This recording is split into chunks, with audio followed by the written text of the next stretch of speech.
Okay, hello. So I would like to introduce now the reading activity that I suggest for this week. The reading activity or the type of reading task that I would like to suggest is a clause, a gap text.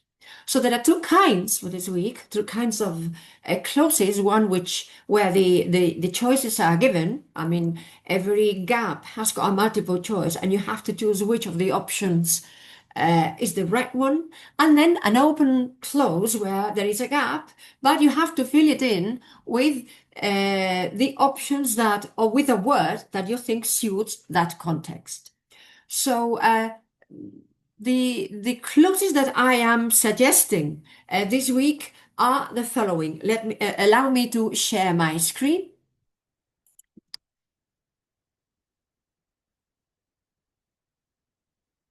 Okay, so these are the clauses that I would like to share this week. In the first place, as I said, we have a multiple choice, a gap text with choices. When it comes to gap texts, I mean, when you have voids scattered among throughout the text that you have been given, my first piece of advice is that you read the whole text, including the gaps. I mean, for example, our obsession with recording every detail of our happiest moments could be our ability to remember them, according to new research.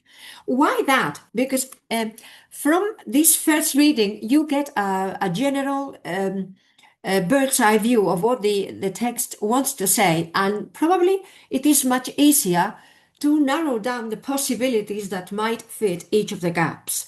So by understanding it well, probably you are in a better condition to choose the right word for each gap, because you know you can anticipate what is going to come next, and you don't fall into any contradiction that might make the choice probably incorrect. Anyway, when you are given the choices, like here, there are several things that you have to bear in mind. In the first place, the first thing you have to bear in mind is the context. In the context, for example, here, dot zero has no preposition afterwards, like, for example, gap 3 has got the preposition on. So only one choice that fits in that context, something which is usually followed by the preposition on, will do. Otherwise, it has to be ruled out.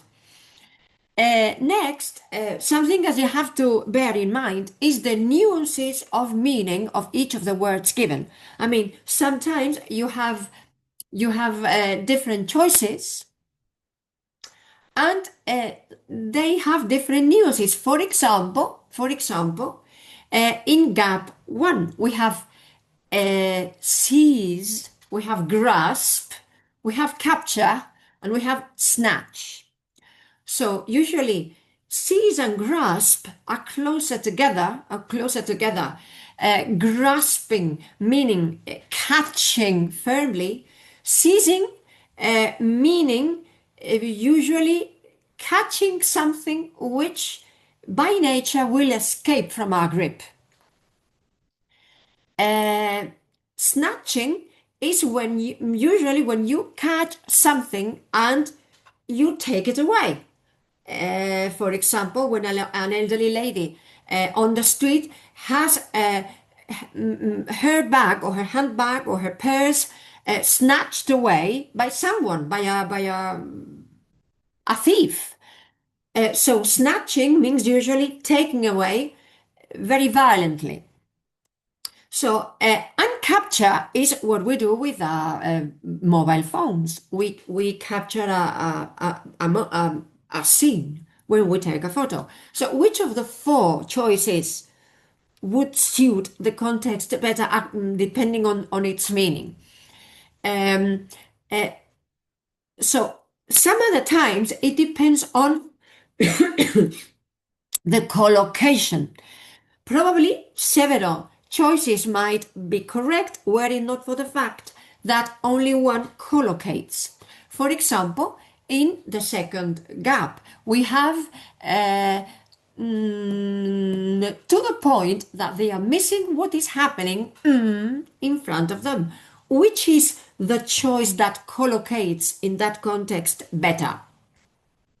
Quite in front of them, right in front of them, merely in front of them, barely in front of them. Which one do you think might suit the context better? So, several things to bear in mind. Uh, that is applicable, that is also applicable to the the open clause. In the open clause, we have clauses, we have gaps where we have to introduce a word. But it's up to you to decide which word fits that context. Most of the times, the missing word is not a lexical word, it's a grammar word. I mean, a preposition or an adverb or anything that by collocation or by context or by meaning suits better, or simply because the adjective or the verb is usually followed by that preposition, etc., etc. Uh, for example, in if we take a gap number 9, uh, we read called the new generation award recognizes the best young female talent across business. So we have a comma which separates my sentence from the reference. If I have a reference and I have a comma and I have a word missing there, what is it? If it is relating two parts of the text together, is it likely that it might be a relative pronoun, for example? So one of the things that you can do before filling in um, an open clause is reading the whole text, the same as before, and then deciding what sort of word you think suits each of the gaps.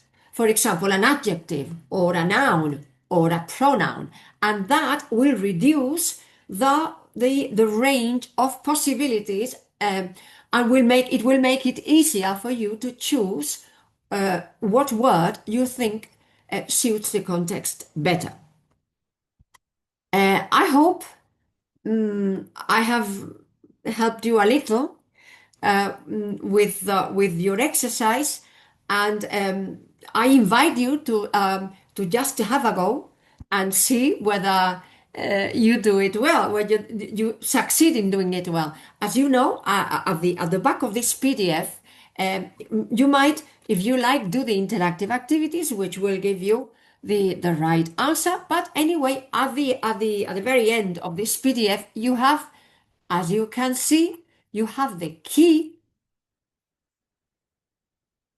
with an explanation of why a specific choice is the right one for that gap. Anyway, I will be very pleased to offer further explanation if there is anything that you do not understand totally well, or that sparks queries that you would like to clear up before continuing. I mean, I will be very delighted if you like. You can send me the questions through through Teams if you like, or else during our next on-site session we can try to sort out all the problems that might arise while you are doing the exercise.